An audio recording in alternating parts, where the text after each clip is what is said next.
Even going all the way back to college, word association with Devin Booker has been shooter. In part because he is a very good shooter, but he also might have the prettiest jump shot in the NBA, besides Klay Thompson, of course. Speaking of Klay Thompson, that was his draft day comparison. People weren't saying Devin Booker was going to be one of the best scorers in the NBA. They were saying he was going to be one of the best shooters. Tell me if I'm wrong, but if you look at all of these names, amongst these players, who has the reputation as a shooter the most? To me, it's Devin Booker. And a lot of that is the perception we had of Booker before he even played an NBA game. Because if you look at it by three-point percentage, Devin Booker is last on this list. And you might be thinking, yeah, he's at the bottom of this list, but he takes so many threes, right? Not really. The only guys here that take less threes than Devin Booker are Brandon Ingram and Chris Middleton. And Brandon Ingram is a guy that some people consider a non-shooter. But let's compare his best shooting years with Devin Booker's best shooting years, because the volume is actually not that different. Brandon Ingram had back-to-back years where he shot 6 threes a game, and he shot 38% and 39% in those years. The highest volume for Devin Booker is 7 threes a game, and he did that twice. And he shot 38% in each of those years. Brandon Ingram, if we combine his 2 years, had a slightly higher three-point percentage. He has a slightly higher three-point percentage for his career. I'm not here to argue that Brandon Ingram is a better shooter than Devin Booker, although you can have that argument if you want to, but the volume goes to Devin Booker, right? My whole thing is the perception of those players could not be more different. And I know I took a long time to get here, and I promise this is a positive Devin Booker video, because I believe this perception of Devin Booker as this elite three-point shooter allows him to be the best player in the NBA at this one specific thing. Now, maybe you guys can disagree. I don't have the numbers to bear it out, but it's something I notice every single time I watch Devin Booker. And I really started to pick up on this in the series against Denver when he was going absolutely crazy. But I believe there is nobody better in the NBA at attacking closeouts than Devin Booker. I know that sounds extremely simple because it is extremely simple, but Devin Booker is next level. And usually you don't want someone to be moving out of control before they even get the ball. It takes an extreme amount of skill, IQ, and balance, and Devin Booker has that. And I said it's simple, right? Just look at how fast he decides he's gonna attack this closeout and opens up a wide open three for Steph. Yes, the clock is running down, but you'll see that's not a coincidence for Devin Booker. He understands how to attack those looks. Whereas some of the other great scorers in the NBA just can't make that split-second decision. They have to catch the ball, survey the court, and then make their move.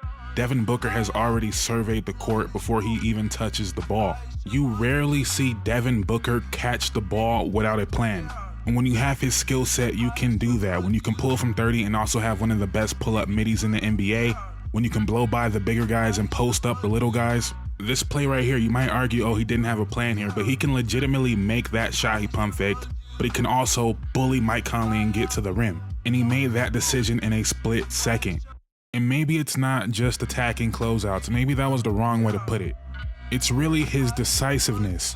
This might sound like a silly reason for someone to be one of your favorite players in the NBA, but in a league full of bag, a lot of bag talk, who has the deepest bag, Devin Booker simplifies the game so much. And I'm not saying Devin Booker doesn't have a bag or Devin Booker doesn't like to ISO. Devin Booker is a very good ISO player.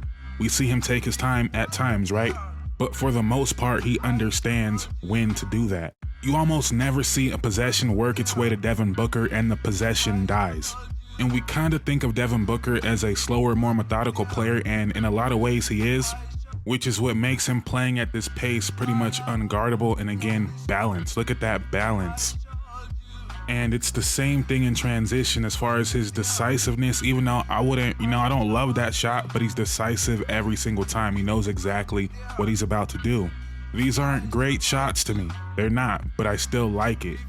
And I'm sorry, I gotta do this. If you're new to this channel, we are big Brandon Ingram fans on this channel. And I already brought up the comparison in three-point shooting earlier. We know Brandon Ingram's pull-up midi is crazy.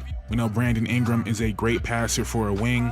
He's taller, he's longer, he jumps higher, but he does not do what I'm talking about with Devin Booker. He doesn't. He catches the ball, and he always has to take a split second to make that decision. And as you're seeing with these Devin Booker clips, that split second can change a lot as far as you being able to score and also how the defense has to react. That split second can be the difference between someone having to help or not.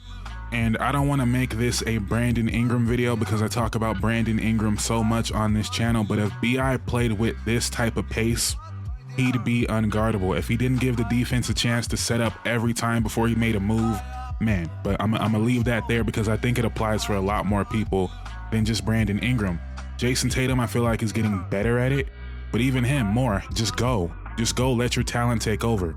Funny enough, Jaylen Brown is actually someone I would point to as a great example of this, but he's not the level of a shot maker as a Brandon Ingram or a Devin Booker or Jason Tatum. Not arguing as far as an overall player, but just as a shot maker, I don't think Jaylen Brown is at that level. And you guys let me know if this is a hot take, but I feel like Devin Booker might be the best equipped number 2 in the NBA. Now, Booker fans, don't get too mad. That's not me saying he can't be a number 1, but his game is heavily suited to be the best number 2, at least offensively in the NBA. If we're accounting for defense, I might go Anthony Davis. I might even, slide Jaylen Brown in there, but offensively, it's Devin Booker to me.